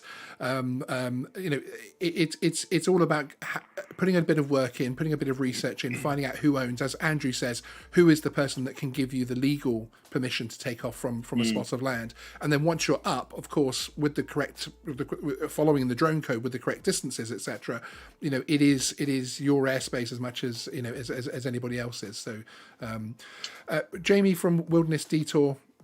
National Trust isn't just buildings. There's things in the middle of nowhere that they own, such as hills. One near me, I couldn't give a beep about, and certainly wouldn't approach them for that. Yeah, no, indeed, and that's exactly as Andrew was just explaining about the Dartmoor issue. That sometimes you do have sites that are just huge, and it is an issue about even finding a takeoff location. But again, a bit of research, you might find some private land where someone doesn't mind doing that. I mean, to give an example of the Giant's Causeway in Northern Ireland, which is lots of these basically stones, which the legend is a giant built them because they're all hexagons, etc. Yes. The bottom of that area, whilst there is a public footpath, it's all managed by the National Trust, but all the fields on top of it are owned by farmers. Wow. Who are more than happy to give people permission to fly a drone from. Yeah. So yes, you won't get the low-level stuff around it, but what that means, the hobbyist, is you can fly out at altitude, which keeps your 150 away. You then get over the sea, you can reduce it down because you're 150. Well, you can still comply with that, but over the sea, and you can get some lovely stuff in that area. Yeah, no, exactly. If you think about it logically in that respect, yes, there's nothing to stop you. You don't need to be on site for something. A good rule for video and photography is you don't want to be in the shot yourself. So in that circumstance, you can be on top of a hill, not in shot, and get the shot you want. In one of my first flights, I put a big graphic up explaining about the building that I was flying, because my large fat ass was stood in the middle of the shot. So we all have to go through this growing pain. Rob Piker Drones UK says, Andrew, I have had the police called on me for flying over a National Trust property outside of opening hours. And that, again, that's one thing I would say before Andrew answers that is that just because the police are called doesn't mean you've done anything wrong, of course. And the police being on scene, they're just responding. My first question to that is, what did anything happen with the police as a result of them being called, or did did they even turn out to you? Because you may be told they're called, but they never turn up. I mean, also drone incidents are not the highest priority for police. Oh, he did answer at the moment. So if they turn up to you, they must be having a very quiet day. But no, you may not know of the security problems of a certain site. To give you good examples, historic palaces. They run lots of old palaces. Some of them can still be occupied by persons who have protection involvement. So in Northern Ireland, they have Hillsborough Castle, which is a palace in Northern Ireland. It's where the royal family will stay if they're here. It's where Yes. some senior politicians will stay if they're here. So it may be that one day it's because it's normally open to the public. That's fine. And then there's someone you don't know is staying there overnight, so they get more concerned. So you Yes. should never be worried about the police being called, because if you're flying lawfully, again, what's the problem? Exactly. Yes. And he did answer, actually. He said the police had a chat with him and was more interested in the drone than his flying, LOL. So, yeah. See, I do think that the future UTM type stuff will mean this happens less for hobbyists. It will. Because remotely the police can say, that's okay, we can verify who that is through flyer ID or whatever. I actually think it's a positive thing that that's going to happen, because you're going to have less negative interactions. Because quite frankly, once the National Trust phone the police and the police say, well, we know who it is, it's fine, it's lawful, they're going to stop calling eventually, because they know nothing can be done about it. So so unfortunately, I don't think the National Trust go down the proactive compliance side. I think they exactly, go exactly. They would like their own way all the time. Yeah. Based on my experience. But also at the same time, what the National Trust fail to realise is that they're getting free advertising if people are photographing the place. That's that's free PR. That's things that let's say many other organisations would pay a lot of money for, and many of these drone hobbyists or even drone professionals in a sense, they're very good at what they do. I mean, they can get some stunning shots. You get one shot, and that can go international. You reach people, you reach out, people want to go. They might not be aware of it. I've often thought the same, actually. I've often thought the same. It is a potential advantage to them. Now, I did hear on the grapevine, well, it wasn't really on the grapevine, it was actually in a National Trust meeting, that they were considering that exact option, that actually they were considering changing the policies on drones and perhaps allowing them in early hours and later hours from the point of view of in a controlled manner, from the point of view of actually increasing revenue, etc. But I never heard anything more about that, because obviously COVID has slowed a lot of things down as well. I don't think most organisations like that will make a policy change until the European regulations are in place. I think that's going to be a stumbling block that sort of delays things potentially, because they'll want to sort of incorporate that within. Because maybe they're doing that because they see what's coming and it's going to be less prescriptive. But my only concern with them as well is the fact that I agree completely with what you're saying about the photos, and I support that. But they are somewhat discriminatory at times. We've had YouTuber conferences in some of the Northern Ireland National Trust sites who are not licensed to fly in the UK. They're commercial operators in the sense of what the definition is. They're not flying to any of the drone code. They're doing lots of things they shouldn't be doing. They're encouraged and welcomed in because they're famous, and they're Sean. They have lots of people on YouTube watching them. So exactly. The problem is then when you've got Joe Blogs, the local hobbyist, comes along, goes, "I want to fly," and then nope. Yes. Well, why are these out of town sort of people who are coming from other countries? Exactly. The only difference is that they have lots of publicity coming via their visits and views. Why is that different? And they don't address that ever, and I think that's the major issue is the fact that there is not a level playing field for hobbyists. No, indeed. That's absolutely true. Yeah. Lindsay Hayes, I just actually lost the message. Lindsay Hayes in the chat. Hi, Lindsay. Good to see you. There are bylaws on the Malvern Hills, so you can fly a Parawing or model aircraft, but not a drone. Weird. The bylaws is obviously the side of things that do take over. I've got a very large common land where drones specifically are banned, but then there's actually a Model RC flying club on there as well. Unfortunately, that is down to I would argue poor policy. And poor policy making, which is probably as well down to misunderstanding of what they're actually doing as well. So most of the time, bad policy is lack of information or being confused because of the changes to drone regulations every year, etc., or not keeping up with it. I've seen drone regulations recently which referred to 2009 law. We've not had since 2016. So it's usually not for malice. Yes. No, indeed. Yeah. Smeghead raises one actually, which is one that's come up on Matt's channel before, and I've seen it in other places, about taking off from public footpaths, and the old thing of whether you can stop on a public footpath and that type of thing. My only issue with it, and I'm not a property lawyer. It's not actually, wouldn't actually technically be a property lawyer, but anyway, I'm not the right kind of, I'm not any kind of lawyer, so there you go. That's that's about as, it doesn't matter if I'm not a property lawyer, I haven't got the right one, because I'm not any kind of lawyer. But once you start to get the debate down to that kind of finite, I would personally back away from that situation and find somewhere else to take off from. Just from a personal perspective, because you should be able to find somewhere else, again, by knocking on some doors and that type of thing. The key point I would make there is, again, Scotland is different. Scotland has more rights of access. We're all moving to Scotland. You have a much easier time for public food pass in Scotland. Yes. The key thing as well is if you're a commercial or hobby user. So commercial user, you have to have, it's in your license that they used to be in the license, you had landlord's permission, but now it changed to basically don't be trespassing. All land, the first thing to get out of the water for both sides is it is not a case of public means public fully. All land is controlled by some agency. It's not a case of it's just public access and free rights. That doesn't exist in GB. Scotland it does more so, but in GB all land is controlled, so it'll be by the Crown Estate or councils or whoever. There will be some public body responsible for that land. So I'm responsible for liability of that land. There's no land that's just left barren. Someone is responsible. Exactly. So under that, there is always somebody you could get permission from. But from a public land point of view, I think it's harder from public food pass to get compliance with the A&O as a hobbyist.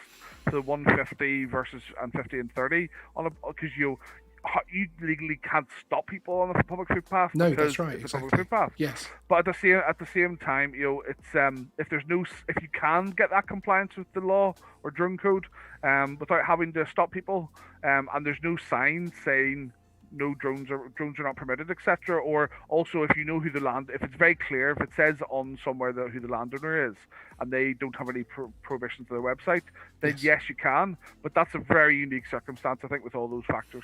Exactly, which is really great advice. Thank you, sir. And actually, talking about agencies always controlling land, that brings us onto our next subject, which is one that I'm obviously particularly interested in, being a hobbyist. But and it's about approaching your local authority, stroke council, to find out attitude towards flight and permission and that type of thing. And this is one that I come across an awful lot on the Facebook groups and on social media an awful lot. I know, Andrew, you're doing some work with councils to try and get some kind of set policy across the board, which is fantastic.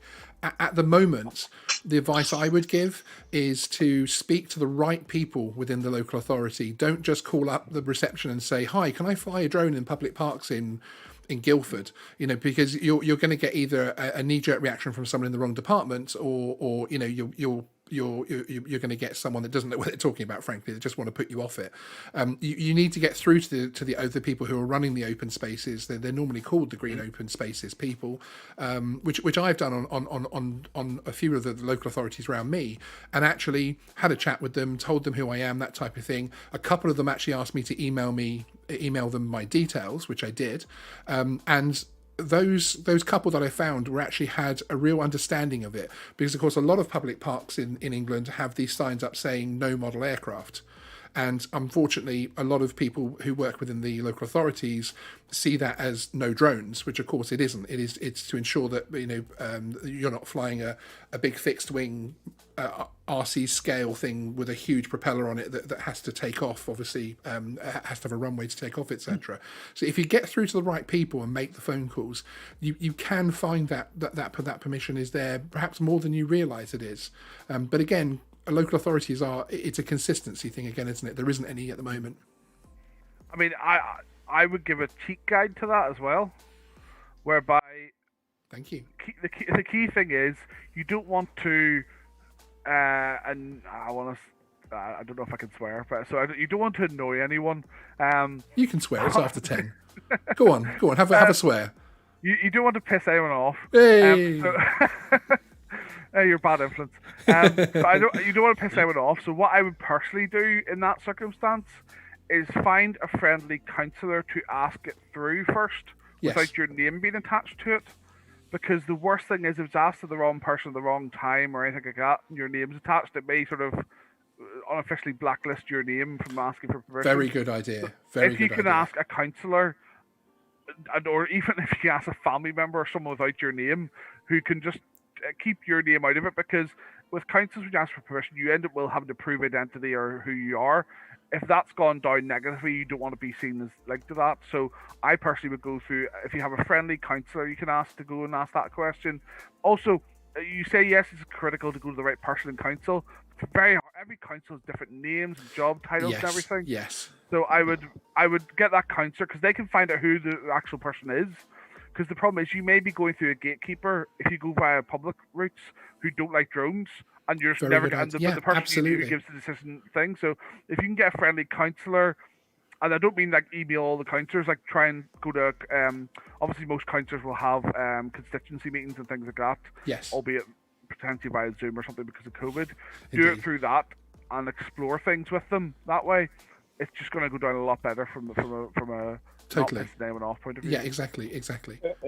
Is this going to change in the future, or is that going to continue? That's how you get permission, because that's just crazy. I think we're trying to work on a project across the UK whereby we overhaul, first of all, these really prescriptive, stupid laws or rules or bylaws, whatever you want to call them, because there's lots of people out there just banning all drones, which is not appropriate. I know, banning all model aircraft and hobbyists, etc., and basically creating a system where only hot commercial users can fly, and for a very pretty penny. So I think there should be open access. I think we are working on that. We'll have news on that quite soon, before Christmas.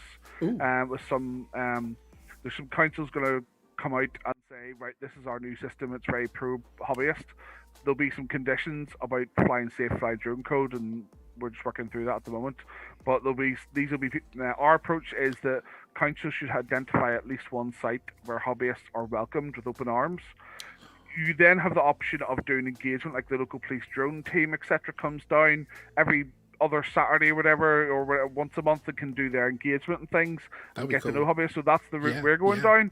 Councils so far have started to be quite receptive to that, because we're giving them a structure, we're giving them a legal basis for that, we're giving them something they can say our liability is covered.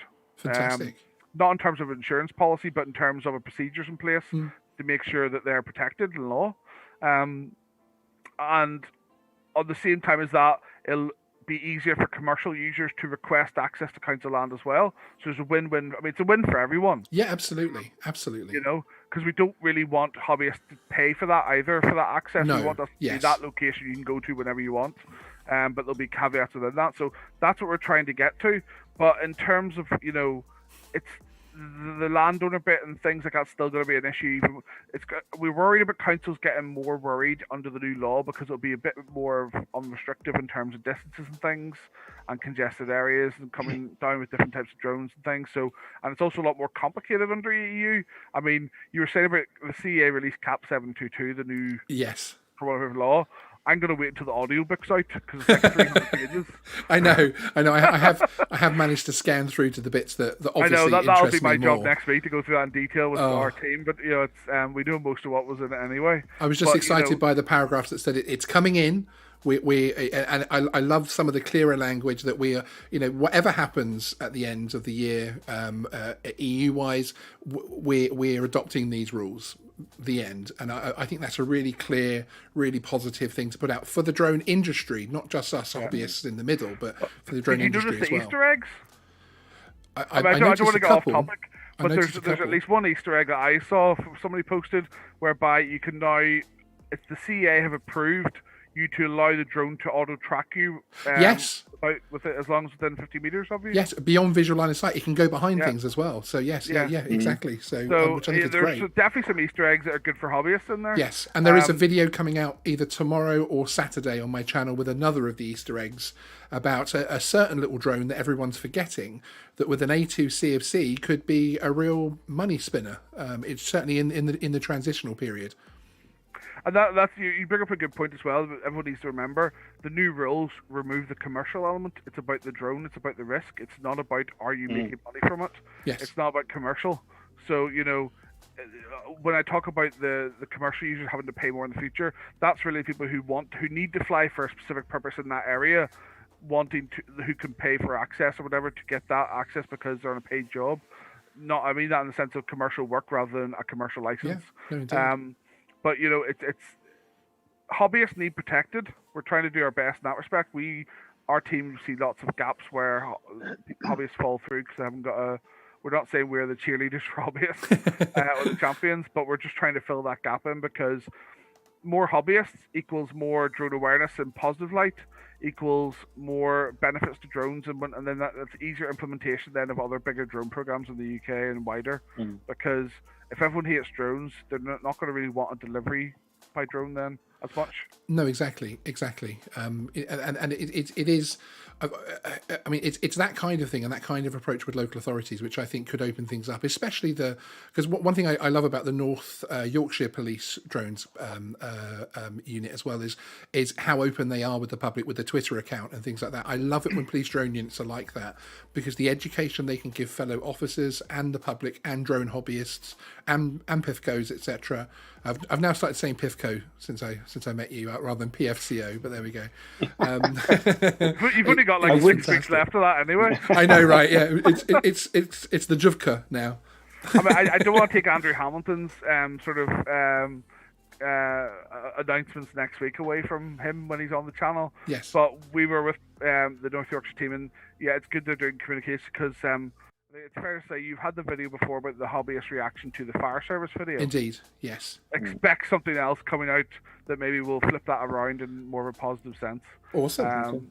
But we're trying to fill gaps at the moment in terms of knowledge and different things. So we've got Andrew will announce a lot of things for us as part of his Q&A. And that's a good thing actually to explain to the audience as well, that you might wonder where this extremely knowledgeable professional has suddenly popped up from, with Andrew McQuillan coming on Geeksvana from Crowded Space Drones, which of course we appreciate. But there is a plan to it. There is some very cool things coming down the line. Some very cool things, some very entertaining things coming down the line, which are going to do some fantastic good for the hobby as well. So I'm really looking forward to those. And part of that does start next week on the drone show, which is going to be Andrew Hamilton, the former CAA drone lead, coming into the lion's den of the Hobbyist channel for a live stream. And we actually need your help. Actually, we want to ask him some questions. I've got a little 2-minute video to play out to you all, explaining how to ask your questions to Andrew Hamilton next week. The man who oversaw the deployment of the UK drone registration system is coming to Geeksvana, and we need your questions to put to him.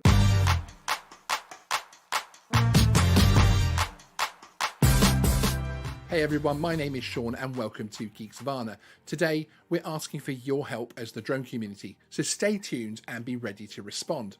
We run a weekly live stream each Thursday at 10 PM UK time and 5 PM Eastern, which includes a couple of different shows and some one-off specials. On Thursday, November the 12th, we will be hosting a special live stream with a special guest, Andrew Hamilton. These days, Andrew is part of the senior team over at Crowded Space Drones, who, amongst other things, offer drone public safety services.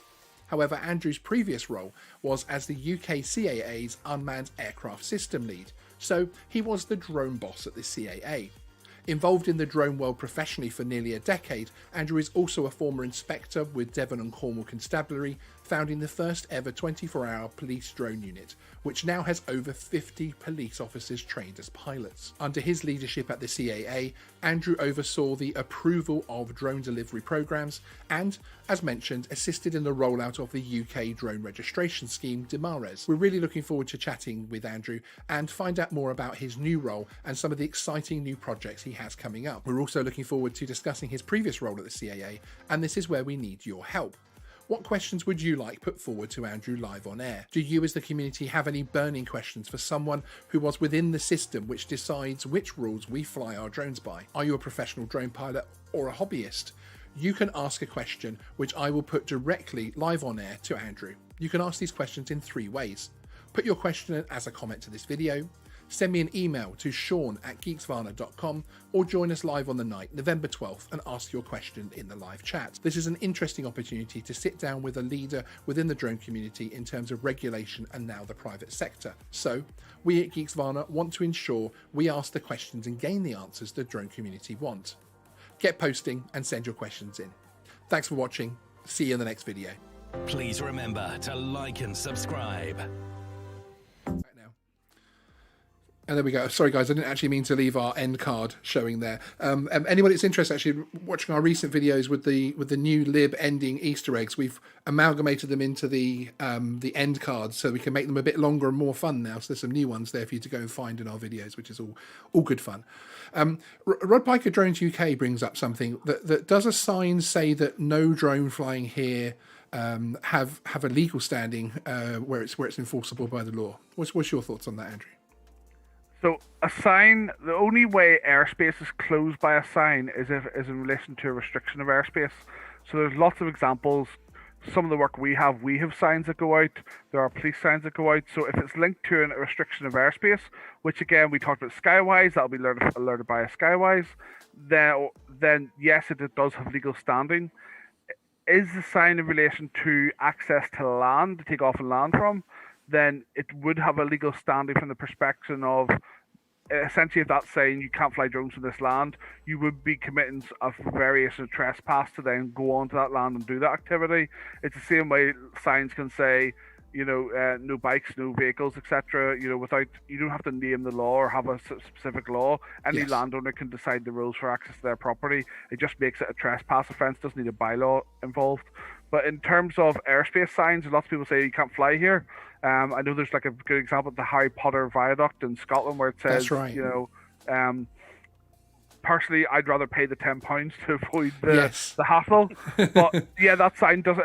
In terms of flying around it, that sign doesn't have any legal basis. Take off landing, it does have legal weight, but no, definitely not for. There's only signs that will be able to affect your airspace access, or signs that reference to a restriction of airspace. Thank you, sir, for clearing that up. Okay, everyone, calm down. Okay, we have the troublemaker. He's here. The troublemaker is in the chat. The renegade, Mr. MPW. Can I send some questions in? I've got plenty. Yes, please do. And I did notice a few people in the chat talking about questions. And Lindsay Hayes, I am tempting you. You say, don't tempt me. I have a million questions. I look forward to you all being there. It'll be a fantastic show. I know in the video that I played out, it said 10 p.m. We're actually going to probably run it at 9 p.m. like this one because I think it's helped, especially with the UK audience joining us as well. So. That's absolutely. You know fantastic. what, Matt couldn't stay away from my voice. Do you think that's what it was? He's just here. Oh yes, that's why he's here, because of my voice. But no, we have had a lot of questions already sent, and I really do appreciate it. I want to say thank you very quickly as well, because I'm looking at our viewer activity, and it's telling me that Andy Keast and Simon Hawkins both became channel members this evening. Thank you so much. I really do appreciate that. It's fantastic that. The channel member side of thing is growing very nicely. We're starting to get more and more content in there. We have the members podcast, which there's a new episode out either tomorrow or Monday on that. We've got some really cool guests coming in for that as well. And yeah, there's a lot more content coming up on that, especially with my co-host Lib as well. So Mr. MPW says he needs that voice to help him sleep. It's pilots for you, isn't it? It's pilots. They turn up late, they talk crap, and they take the mickey out of everybody. He's not talking crap. He means that. Oh, to help him sleep. That. Okay. See, I read that initially. I apologise, Matt. I'm sorry, but I read that initially that you send him to sleep. But there we go. And as Andy Keith says, there was an Englishman, an Irishman, and a Scotsman. Yes, and they all decided to do a live stream together. There should be a Geeksvana joke in there somewhere, but there we go. Nice one. That's a good and one. PS5 for the win. Yeah, thanks. You're going to need to get Liv on next time, and then we can have one from everywhere. Yeah, exactly. We can have the home nations well and truly, which is obviously, which is wonderful. So, and we've got a bit of Finland in there as well. So we'll have time before that happens to think of a punchline. Exactly. Yes. And one that doesn't upset half my audience. And also, I'm in Germany, so. Well, there you go. Okay, well, but before this show goes completely off the rails, I'd like to thank everybody for joining us this evening. It's been fantastic to see you all in the chat. This is a new time for us, so hopefully it's managed to fit in well with people's evenings. Thank you so much as well. I can see a lot of my US audience in the chat chatting away. It's great to see you as well. I know it's been quite a UK focused show this evening, but I thought it would be good to show you the type of issues that hobbyists, etc., can go through over here. So Stephen, thank you for joining us this evening, sir. You're welcome. Thank you for having Really me appreciate again. it. Well, Good to see you, Andy. you're actually going to come on next week's show with Mr. Hamilton, aren't you? Is what we were planning. I am indeed. I will be on next week. There's going to be like elbow room next week. So we're going to be it's going to be a similar layout to the live debate one that we did. So, Which country will be coming to us from? Next week, I will be back in Finland. fantastic. Maybe somewhere else. Let's know. Oh yes, maybe somewhere very exciting. Yes. Excellent. And Andrew, thank you again so much for joining us. I really appreciate all the efforts that Crowded Space Drones and you and your team are putting into one, getting out there and securing all that business for UK business, but also for the things you're doing for the hobbyist side of things, which obviously will be more obvious in the coming weeks and months. There you go. It must be getting late. I managed to get that out in the end. That's what she said. You have to grow everything. The industry cannot grow in one part. It has to grow as a whole. So that's the key thing. Our attitude to things is that we need to make sure every part of it is moving forwards in line with each other. Exactly. We have a super chat. Let me find my little button. Mr. MBW, Matt Williams, thank you very much for the £10 super chat, super sticker, with a little dude saying thank you and taking a bow. Yes, I feel that might be taking the mickey a little bit, but thank you. I appreciate the money anyway. You can say whatever you like about me if you're paying me money. There you go. There's a thing to put in your super chat. Say whatever you want, as long as it's in a super chat. Well, thank you everyone for joining us. I really appreciate it. We will see you next week with the other Andrew or one of the other Andrews from Crowded Space Drones at 9 p.m. It'll take you about a year to go through all our Andrews. Yeah, exactly. I'm really looking forward to it because having the real Mr. CAA on will be a fantastic thing. So, thanks everyone. See you next time.